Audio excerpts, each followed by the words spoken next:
भारत सरकार ने की सर्वदलीय बैठक, बांग्लादेश के मौजूदा हालात की दी गई जानकारी। बैठक में विदेश मंत्री एस जयशंकर ने सभी दलों को बांग्लादेश के हालात से कराया रूबरू। गृह मंत्री अमित शाह, रक्षा मंत्री राजनाथ सिंह और संसदीय कार्य मंत्री किरण रिजिजू मौजूद। बांग्लादेश पर संसद में बयान देंगे विदेश मंत्री। राज्यसभा में दोपहर 2:30 बजे, लोकसभा में 3:30 बजे होगा एस जयशंकर का बयान। लोकसभा में कांग्रेस सांसद मनीष तिवारी ने उठाया बांग्लादेश में राजनीतिक अस्थिरता का मुद्दा, किया सवाल। दक्षिण एशिया में राजनीतिक स्थिरता बहाल रखने के लिए भारत सरकार ने क्या कदम उठाए? के हालात उस देश में बने हैं वो पूरी दक्षिण एशिया के लिए और पूर्व एशिया के लिए चिंताजनक है और मैं उम्मीद करता हूं कि आज दोनों सदनों में इसके ऊपर एक विस्तृत बहस होगी। बांग्लादेश बॉर्डर पर बढ़ी हलचल, BSF DG Petra Paul border पर पहुंचे। बांग्लादेश के मौजूदा हालात के बाद बॉर्डर पर बीएसएफ का अलर्ट, दिल्ली में बढ़ाई गई बांग्लादेश दूतावास की सुरक्षा। बांग्लादेश के हालात पर पीएम के नेतृत्व में सीसीएस की बैठक, रक्षा मंत्री, विदेश मंत्री, वित्त मंत्री और एनएसए हुए शामिल, प्रधानमंत्री को दी गई जानकारी।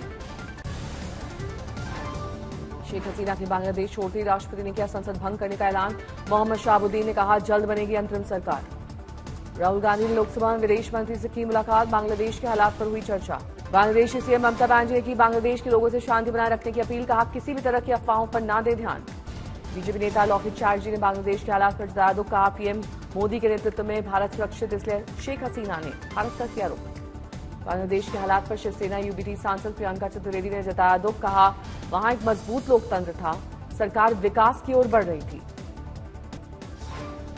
भारत ने बांग्लादेश जाने वाली सभी ट्रेनों को अनिश्चितकाल के लिए किया रद्द, भारत से ढाका जाने वाली फ्लाइट्स भी रद्द।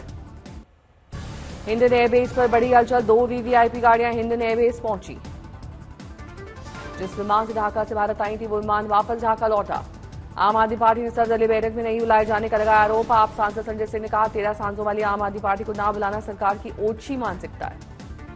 शेख हसीना के देश छोड़ने पर बोले नेशनल कॉन्फ्रेंस नेता फारूक अब्दुल्ला, अपनी जिंदगी बचाने के लिए भागी शेख हसीना, अगर वहीं रहती तो मारी जाती। कहा हर तानाशाह का यही हाल होगा, ये हमारे लिए एक सबक है।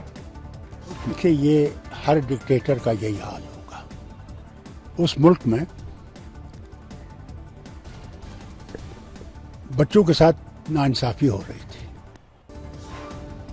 हमको रस्सी में बांधा था, खंभा में 1 घंटा खंभे में बांधा है, 1 घंटा नींबी में बांधा है और बारी बारी कह गलत काम कर रहे हैं, कपड़ा उतार रहे हैं, साथ में आदमी है और राजकुमार है। एमपी के नरसिंहपुर में दलित को बंधक बनाकर पिलाई गई पेशाब, 2 आरोपी गिरफ्तार। मंडला में पुलिसकर्मी की प्रताड़ना से तंग आकर युवक ने किया आत्महत्या, आक्रोशित परिजनों ने थाने के गेट पर शव रखकर किया प्रदर्शन। उज्जैन में डमरू बजाने का गिनीज वर्ल्ड रिकॉर्ड, लगभग 1,500 लोगों ने महाकालेश्वर मंदिर परिसर में बजाए छोटे पावर ड्रम। ग्वालियर में गांधी प्राणी उद्यान में बाघी ने 3 शावकों को दिया जन्म। वाराणसी में सेक्स रैकेट का भंडाफोड़, महिला पुलिस अधिकारी के सामने गुटों के बल गिरगिराती सेक्स वर्कर का वीडियो सोशल मीडिया पर वायरल। सीकर में ऑपरेशन एंटीवायरस के तहत कार्रवाई, ऑनलाइन पोर्टल पर चोरी हुए मोबाइल को ट्रेस कर करीब 5 लाख रुपए 30 मोबाइल किए गए बरामद। नागौर में युवक के बीच रास्ते पीट कर हत्या, पैसे और गहने छीनने के इरादे से आए थे अपराधी। रोहतक में 20 साल की युवती का मिला शव, रेप के बाद हत्या की आशंका। पटना में गुप्त सूचना के आधार पर पुलिस ने 48 पेटी अंग्रेजी शराब जब्त की, नशे में 2 व्यक्ति को किया गिरफ्तार। उन्नाव में लखनऊ आगरा एक्सप्रेसवे पर तेज रफ्तार कार कंटेनर से टक्कर, हादसे में डॉक्टर समेत 2 की मौत। बांदा में एक महिला को अपनी बेटी को डांटना पड़ा भारी, गुस्साई बेटी ने मां की कर दी हत्या। शामली में मांगा था वेज खिला दिया नॉन वेज, श्रद्धालुओं ने जमकर किया हंगामा।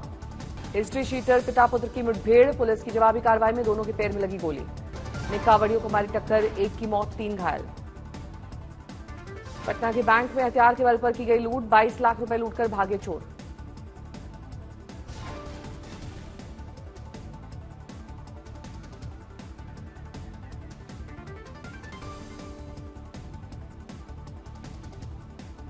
नागौर में पैसे और आभूषण लेकर जा रहा था घर, पास बैठे युवकों ने बीच रास्ते में पीट कर दी हत्या। सोनप्रयाग में बादल फटने से तबाही, बचाव अभियान जारी। एसडीआरएफ ने की मदद की कोशिश, लेकिन घबराहट में चालक नहीं पकड़ पाया रस्सी, देखते देखते बह गया चालक। पुंछ में बारिश का कहर, कई घर दुकानों में घुसा बाढ़ का पानी। सोनप्रयाग में पैदल रेस्क्यू के लिए मंदाकिनी नदी पर सेना ने बनाया पुल, दाम से नीचे लाए जा रहे यात्रियों का हो रहा है रेस्क्यू। सासाराम में एक युवक का शव बरामद, शख्स 2 दिन से लापता। धौलपुर में चंबल नदी खतरे के निशान से 2 मीटर पार, कलेक्टर ने अधिकारियों को निगरानी रखने के लिए दिए निर्देश। रामपुर में बादल फटने के बाद लोगों का हाल लेने गई बीजेपी नेता करुणा रनौत, एक-एक कर लोगों से उनका हाल पूछती आई नजर। एमपी के जबलपुर में बारिश से बरगी बांध पूरी तरह से भर गया, आसपास के इलाकों में बढ़ा पानी भरने का खतरा। गुजरात के वलसाड में निर्माणाधीन पुल का खंभा गिरा, प्रशासन की खुली पोल। वाराणसी में बाढ़ की वजह से छत पर हुआ अंतिम संस्कार, तस्वीरें आई सामने। बांदा में तूफानी हवा में गिरा बिजली का खंभा, एक छात्र की मौत, परिजनों ने बिजली विभाग के अफसरों पर लगाया लापरवाही का आरोप।